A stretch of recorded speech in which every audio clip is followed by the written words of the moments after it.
climate change? Does anybody have any, like, what are the impacts that you've seen in your lives? Anything?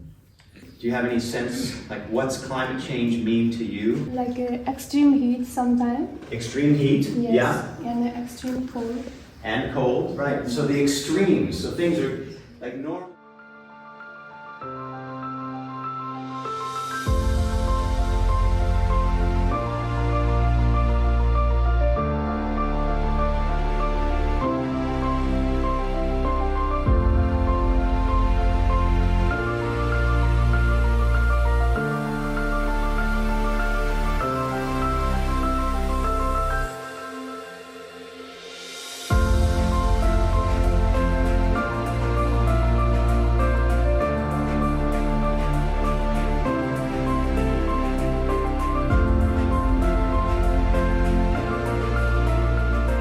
Nepal is has the best hydroelectric resource on the planet, right? Because you have a lot of water up high, has to go down before it gets to the Indian plains.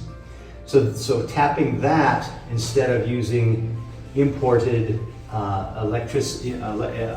fossil fuels would be another way that Nepal can make a contribution to climate change. Reforestation.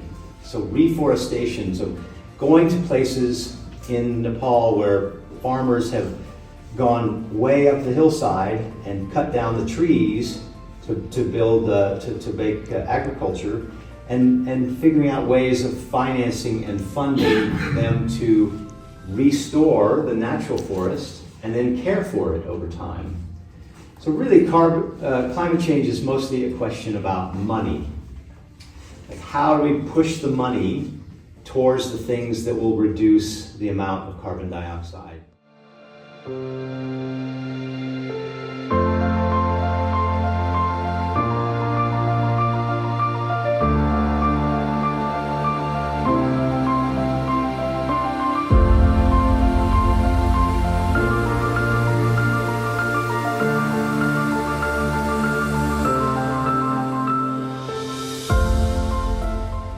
Big chunk of carbon that is emitted in the atmosphere, it is contributed by the animal production and like worldwide. And like we are not going to stop eating meat, and the carbon is not going to like stop emitting from that part of animal production. So how can that be addressed? Yeah, other places in the world are moving quickly. Korea, Japan, Indonesia all have carbon markets that are putting prices on carbon and trying to make everybody more efficient.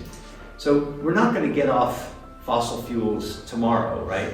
If we did, these lights would go out, right? So we have to figure out how do we get more efficient at keeping this room lit and our homes cooled or heated and our transportation. So that means really, like, what's this transition between now? The world is committed by 2050 to be a zero carbon emitter. So that's not very long from now, right?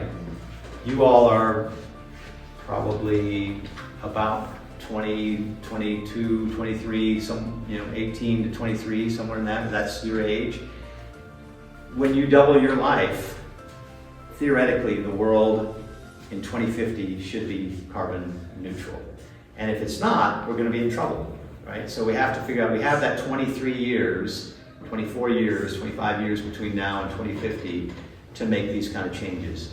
So putting prices on carbon, becoming more efficient, figuring out how to solve for the damages that are already occurring, like in places like Tame. That's what we have, that's the big problem. Thank you. I've already taken that.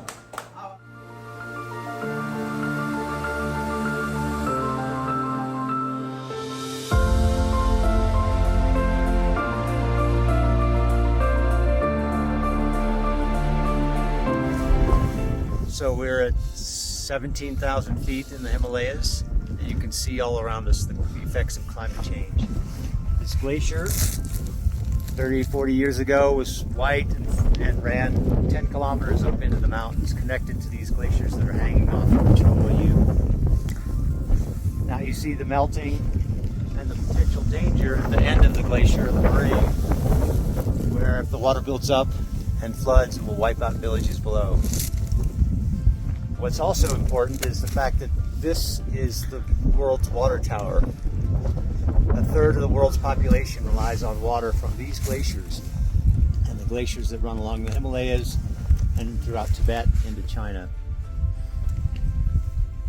The change in climate, the change in the way that the water gets stored in the world's water tower means that we're going to have to start thinking about different ways of using water in the Indian plains and on the central plains of China. So we're in a world that's changing quickly, more quickly than we realize. And there's lots of things to do.